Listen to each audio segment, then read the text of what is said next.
It's Birdman. I'm hanging out now at the Pinetop-Lakeside Town Hall, and I have with me Stephanie Irwin, Mayor of Pinetop-Lakeside, and we're socially distant. Very much so. Yes, so we do this for a couple of reasons, just to make sure that we accentuate the point and, and obviously for safety as well. Talk to me a little bit. It's been like 2 weeks now since we did a live and you had an emergency declaration. What's kind of different since then?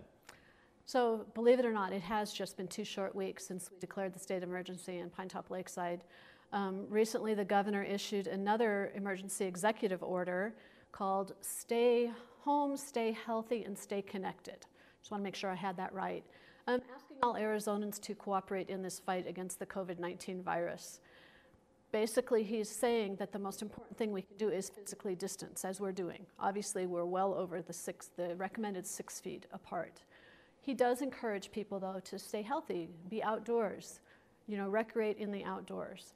We have 200 miles of trail systems here, and so there's no reason why people can't go outdoors. However, if you get to a trailhead and you see more than a couple cars parked there, please go find another trailhead. If you pass somebody on the trails, just turn away from them. Don't make contact, stay apart from them. Yeah, it's funny too, because we've been talking about vaping. Vaping is a good example of how far your breath travels. So if you think about that and you look at that and you see these big clouds, it's like that's exactly how you breathe anyway. So think about that. That's a very good illustration. That puts it more real to people, I think. Yeah. So what other things have been going through your head here? So part of what we asked our restaurants and bars to do, and then the governor kind of tightened up a little bit more, was to restrict their operations to takeout and delivery.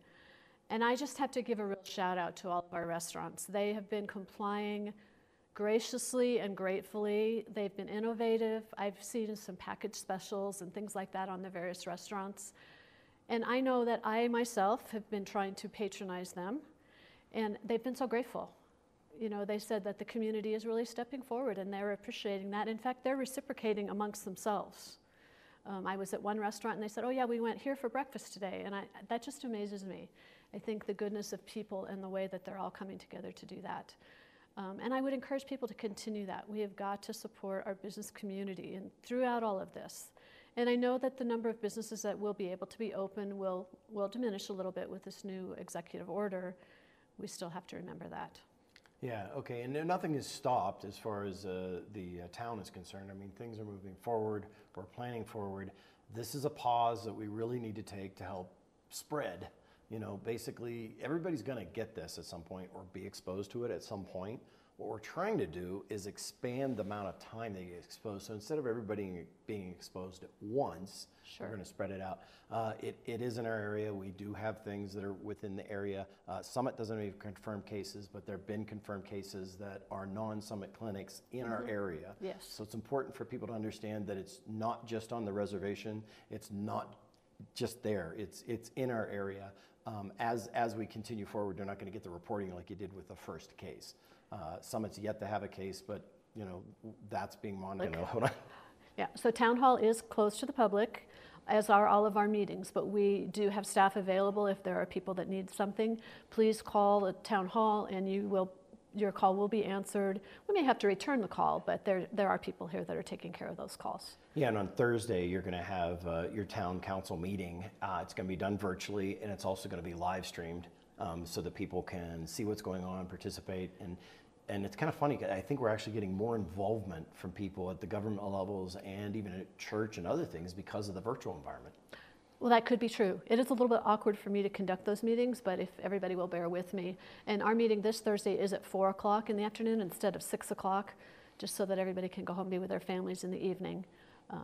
And we do have some good things on the agenda this week. Good. So, anything else that you want to mention to the people to let them know that you're feeling the pain of what's going on and understand? Well, I guess this is the part where you're going to make me cry. Okay. I'm a person of a lot of faith. I have faith in God. I have faith in our fellow man. I'm sorry. Yeah. We're all in this together. And together is the only way we can win this. So if each person does their part, stays socially distant, wash your hands, sanitize when you don't have soap and water.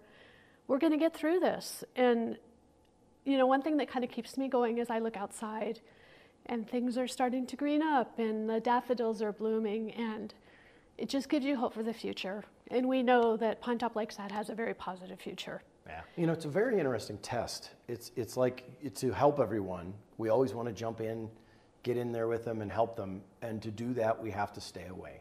So it is a challenge. And, you know, my grandmother used to always say that God doesn't throw anything at you you can't step up to. So I think you're right. I think we're going to be good. We'll be fine. Some people will have some hardships, and we'll be able to help them up whenever we're able to come out of our homes and do that. So I see a lot of cool things. We can go and visit different restaurants, and you know, this day is going to be this one, and this day is going to be that one, and we're going to push and do that. But it'll all be local, and we'll be pushing that. So that's right. And like I said, together we will get through this. And I do think that, as with any hardship, we come out to be better people because of it. And I just remember the helpless feeling we all had when we evacuated for the rodeo fire. I feel very helpless in this situation, but then again, there are a lot of things that we can do. And so I just encourage everybody to take care of your family, call your neighbors, stay connected. That's the other part of the governor's agenda. Stay connected with people, and truly we are going to get through this. one other thing, kids, do you have kids and grandchildren? Or? I do. Okay. I do. My kids are grown. I have grandkids, and actually their twins are going to be 3 on Friday. Can't see them, but they're too small to understand. But I was just talking with one of our staff members who does have young children, and I said, "Are your kids worried?" And she said, "No, we just keep talking about it, reassuring them." I think more than anything, they miss all their buddies. Very good. Awesome. Stephanie, thank you very much for your time. Appreciate it. Mara. Thank you for everything you do.